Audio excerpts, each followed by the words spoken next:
Americans, including me, have sadly lost friends and cherished loved ones to this horrible disease. As one nation, we mourn, we grieve, and we hold in our hearts forever the memories of all of those lives that have been so tragically taken, so unnecessary. In their honor, we will unite. In their memory, we will overcome. And when the China virus hit, we launched the largest national mobilization since World War II. Invoking the Defense Production Act, we produced the world's largest supply of ventilators. Not a single American who has needed a ventilator has been denied a ventilator, which is a miracle.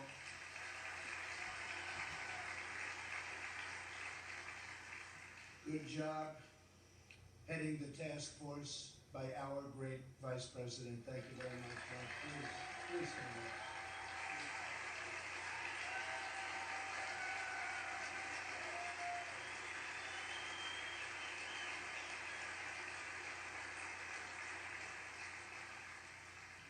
We shipped hundreds of millions of masks, gloves, and gowns to our frontline healthcare workers.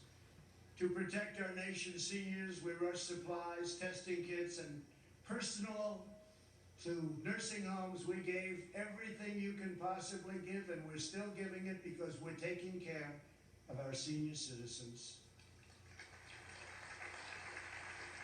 The Army Corps of Engineers built field hospitals, and the Navy deployed our great hospital ships. We developed from scratch the largest and most advanced testing system anywhere in the world.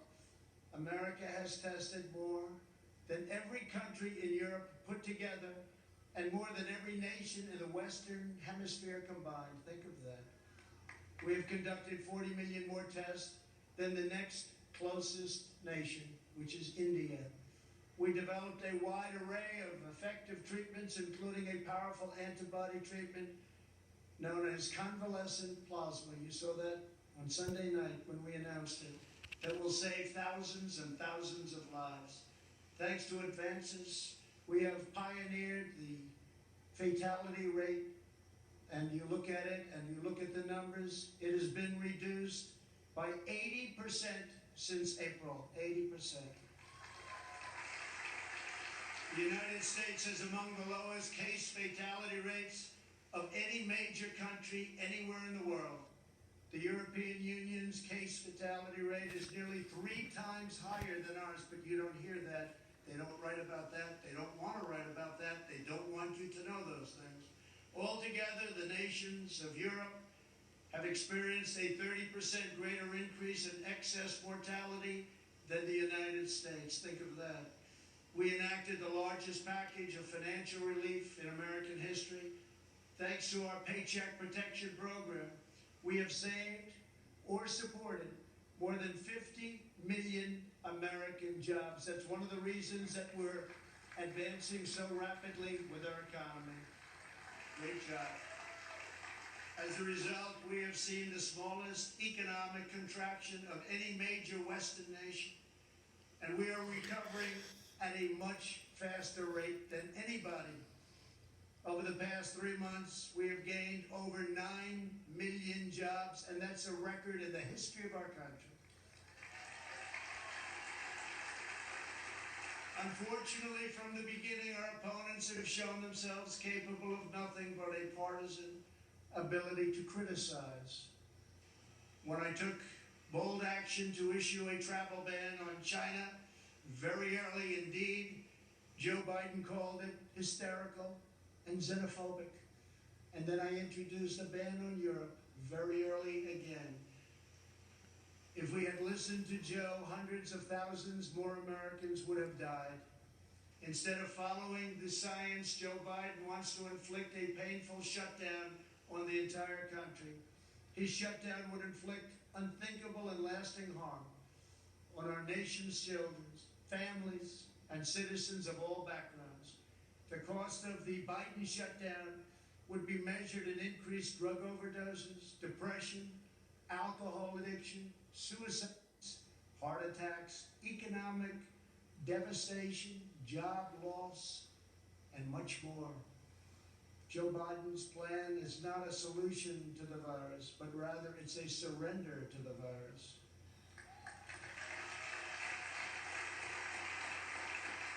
My administration has a very different approach. To save as many lives as possible, we are focusing on the science, the facts, and the data. We are aggressively sheltering those at highest risk, especially the elderly, while allowing lower-risk Americans to safely return to work and to school. And we want to see so many of those great states be opened by Democrats. We want them to be open. They have to be open. They have to get back to work. They have to get back to work, and they have to get back to school.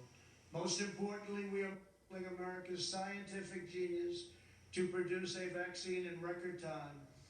Under Operation Warp Speed, we have 3 different vaccines in the final stage of trials. Right now, years ahead of what has been achieved before. Nobody thought it could ever be done this fast. Normally it would be years, and we did it in a matter of a few months.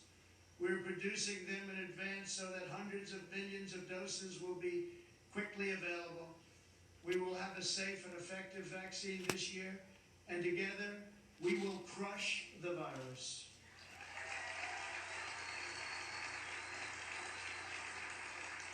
At the Democrat convention, you barely heard a word about their agenda. But that's not because they don't have one. It's because their agenda is the most extreme set of proposals ever put forward by a major party nominee.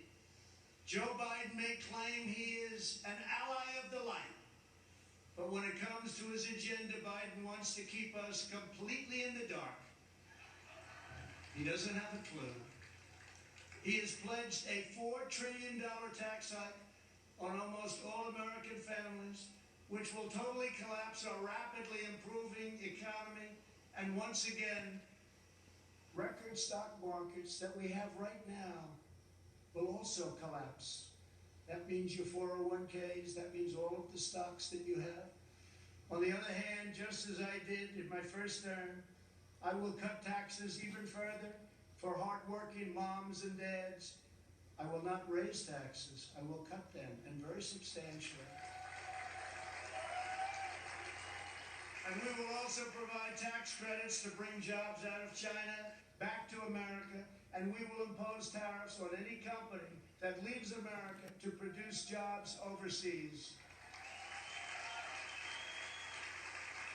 We will make sure our companies and jobs stay in our country, as I've already been doing for quite some time, if you've noticed. Joe Biden's agenda is made in China. My agenda is made in the USA.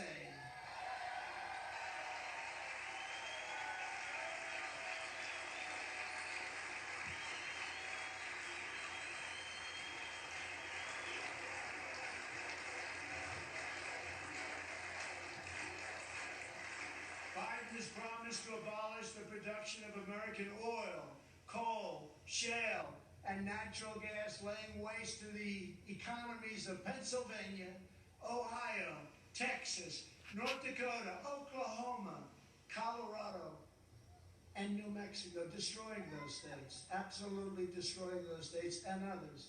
Millions of jobs will be lost, and energy prices will soar. These same policies led to crippling power outages in California just last week. Everybody saw that. Tremendous power outage. Nobody's seen anything like it, but we saw that last week in California. How can Joe Biden claim to be an ally of the light when his own party can't even keep the lights on?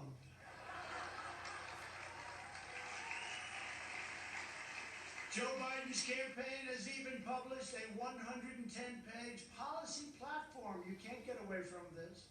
Co-authored with far-left Senator Crazy Bernie Sanders. The Biden-Bernie manifesto calls for suspending all removals of illegal aliens, implementing nationwide catch and release, and providing illegal aliens with free taxpayer-funded lawyers. Everybody gets a lawyer. Come on over to our country. Everybody has a lawyer. We have a lawyer for you. That's all we need is more lawyers.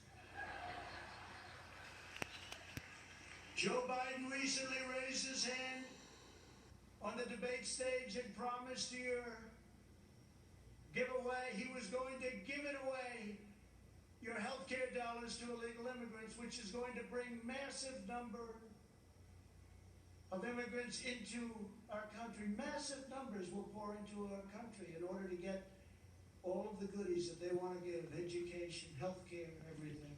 He also supports deadly sanctuary cities that protect criminal aliens.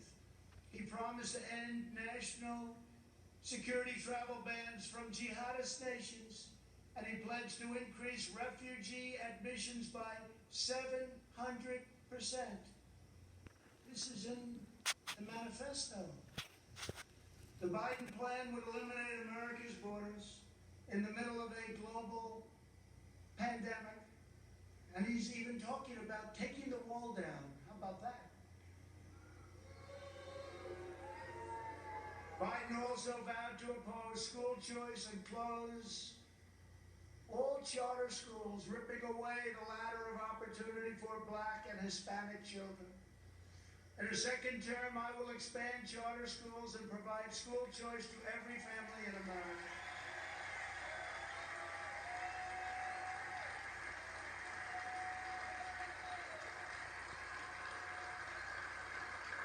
And we will always treat our teachers with the tremendous respect that they deserve. Great people. Great, great people. Joe Biden claims he has empathy for the vulnerable, yet the party he leads supports the extreme late-term abortion of defenseless babies right up until the moment of birth. Democrat leaders talk about moral decency, but they have no problem with stopping a baby's beating heart in the 9th month of pregnancy. Democrat politicians refuse to protect innocent life, and then they lecture us about morality and saving America's soul. Tonight, we proudly declare that all children, born and unborn, have a God-given right to life.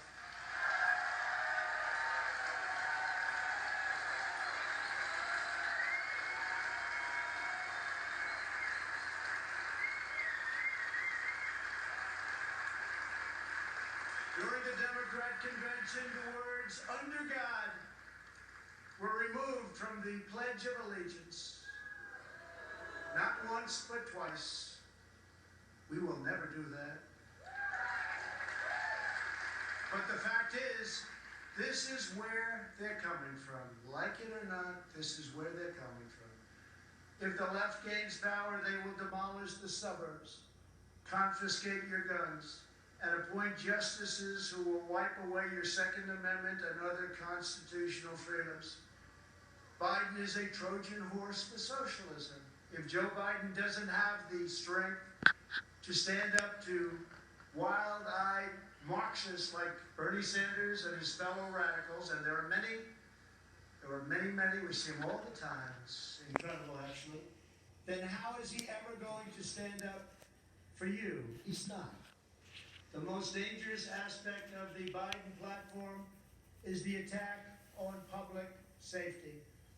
The Biden-Bernie manifesto calls for abolishing cash bail, immediately releasing 400,000 criminals onto the streets and into your neighborhoods. When asked if he supports cutting police funding, Joe Biden replied, yes, absolutely. When Congresswoman Ilhan Omar called the Minneapolis Police Department a cancer that is rotten to the root, Biden wouldn't disavow her support and reject her endorsement. He proudly displayed it shortly later on his website. Displayed it in big letters. Make no mistake, if you give power to Joe Biden, the radical left will defund police departments all across America.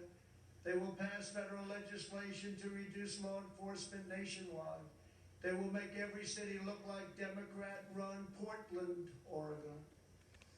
No one will be safe in Biden's America. My administration will always stand with the men and women of law enforcement.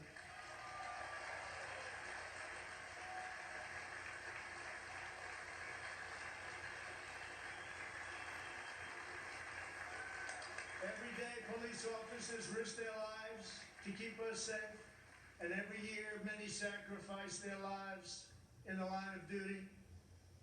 One of these incredible Americans was Detective Miostas Familia. She was part of a team of American heroes called the NYPD, or New York's Finest, who I was very, very proud to get their endorsement just the other day. Great people, great. They were allowed to do their job. You'd have no crime in New York. Rudy Giuliani knows that better than anybody. Thank you, Rudy. 3 years ago, on the 4th of July weekend, Detective Familia was on duty in her vehicle when she was ambushed just after midnight and murdered by a monster who hated her purely for wearing the badge. Detective Familia was a single mom. She recently asked for the night shift so she could spend more time with her kids. 2 years ago, I stood in front of the U.S. Capitol alongside those beautiful children and held their grandmother's hand as they mourned their terrible loss, and we honored Detective Familia's extraordinary life. It was extraordinary. Detective Familia's 3 children are with us this evening. Janice, Delilah, we are so grateful to have you here tonight. Thank you very much for coming. Thank you very much. Thank you very much.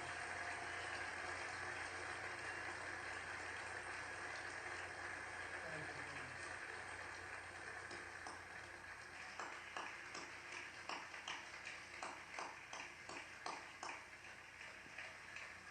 I promise you that we will treasure your mom in our memories forever. We must remember that the overwhelming majority of police officers in this country, and that's the overwhelming majority, are noble, courageous, and honorable. We have to give law enforcement, our police, back their power. They are afraid to act.